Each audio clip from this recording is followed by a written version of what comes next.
భారతదేశం వైపు ప్రపంచవ్యాప్తంగా భారతదేశ కట్టుబాట్లను సంస్కృతి సాంప్రదాయాలని అట్రాక్ట్ అయ్యి మరి భారతదేశ మహిళ ధరించే దుస్తుల్ని ప్రపంచవ్యాప్త మహిళలందరూ కూడా ఆ రకంగా ఆ దిశగా అడుగులేస్తుంటే మరి వృత్తిరీత్యా అంటే 3 గంటల సినిమా వ్యవధిలో కోసం మరి ఈ ప్రజలను ఎంటర్టైన్మెంట్ చేసేదానికి సినిమాలలో మరి అటువంటి దుస్తులు ధరించవచ్చో కానీ మరి భారతదేశ సంస్కృతి సాంప్రదాయాలు మరి పాటించే మన మహిళలు వస్త్రధారణ ఏ విధంగా ఉండాలి, మరి అదేవిధంగా మగవారి వస్త్రధారణ ఏ విధంగా ఉండాలని ఆనాటి కాలంలో మన పెద్దలందరూ కూడా ఆ దుస్తుల సాంప్రదాయం మనకు పెట్టారు.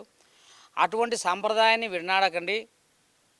మరి ఈ ఈ ఈ సమాజంలో మేధావులతో పాటు అంటే ఈ రోడ్డు మీద సంచరించే అంటే నడిచే మన వ్యక్తులందరూ కూడా రకరకాల ఆలోచనలతోనూ రకరకాల విధానాలతోనూ ఉండే వ్యక్తులు ఆ విధంగా ధరించడం వలన మరి మహిళ అబల అనే స్థాయి నుంచి మరి అటువంటి మనం కాపాడుకోవాల్సిన బాధ్యత ఆ మహిళల మీద ఉంటుంది.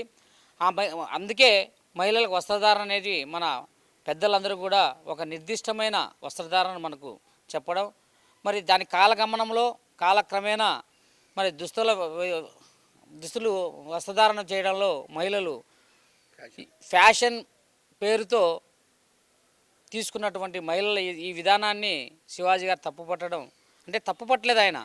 ఈ విధంగా వ్యవహరించొద్దండి. ఈ సమాజంలో కొన్ని రుగ్మతలకి కొన్ని ఇన్సిడెంట్లకి కారణభూతమవుతూ ఉన్నాయి.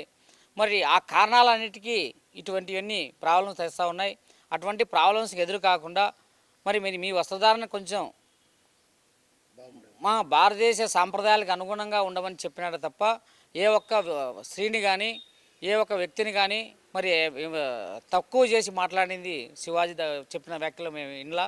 మరి ఆ వస్త్రధారణ వరకైతే మేము శివాజీ వ్యాఖ్యలను సమర్థిస్తాం. అంతకంటే ఆయన ఏదన్నా